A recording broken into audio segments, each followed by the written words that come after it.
I'm a professor at King's in the Cardiovascular Division in the British Heart Foundation Centre for Research Excellence. I've been at King's probably over 30 years. I'm a research active scientist interested primarily in how vascular cells fail in disease. Recently, or probably 5-6 years ago, we began asking the question whether cells in culture are really seeing the correct physiological oxygen concentration. And the answer is absolutely not. Because the Baker-Ruskinn equipment is instrumental for doing the kind of research that we do, we need to have an environment in which cells are isolated, subcultured, treated and harvested, all under a defined oxygen level.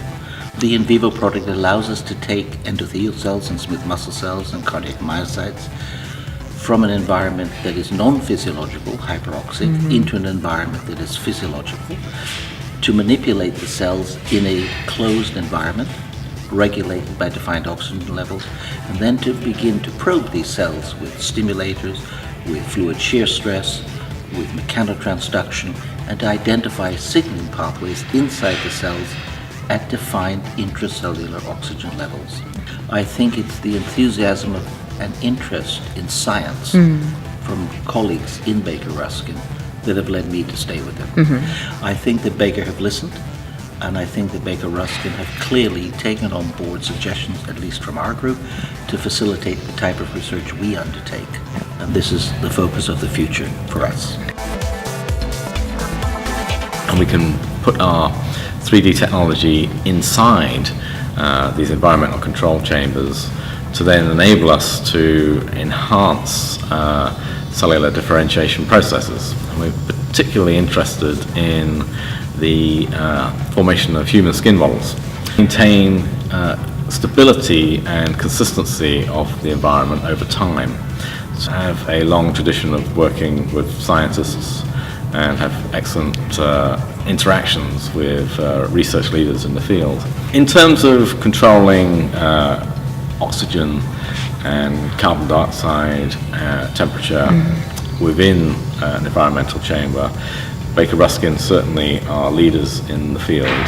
They've developed technologies that enable you to have fine control and monitor the conditions and set the conditions that you require as a scientist to enable you to more closely mimic the growth conditions found in the body.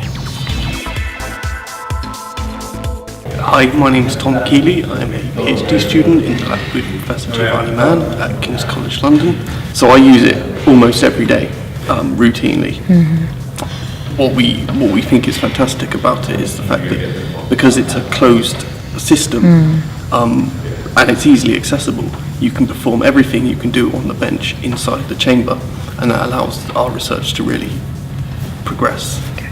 So I feel that Baker-Ruskinn is a pioneer in this field of both industry and research, and they're really paving the way, especially with the release of their new in vivo models, to facilitate the introduction of this, what we term closed culture in defined oxygen levels, to make it more accessible for research throughout the world. So I believe through the use of the Baker-Ruskinn products, we are better replicating these normal cellular behaviour by recapitulating their in vivo environment in vitro. The ease of use which we experience with the Baker-Ruskinn products allows us to introduce this new technology. The results we are gaining from the last few years of research really are painting the picture that the cells grown under physiologically relevant conditions are better representative of the cells that are growing in your body. My only experience is doing it under a physiologically relevant environment, and I can foresee in the not too distant future abandoning room air culture completely and performing all your culture under physiological conditions.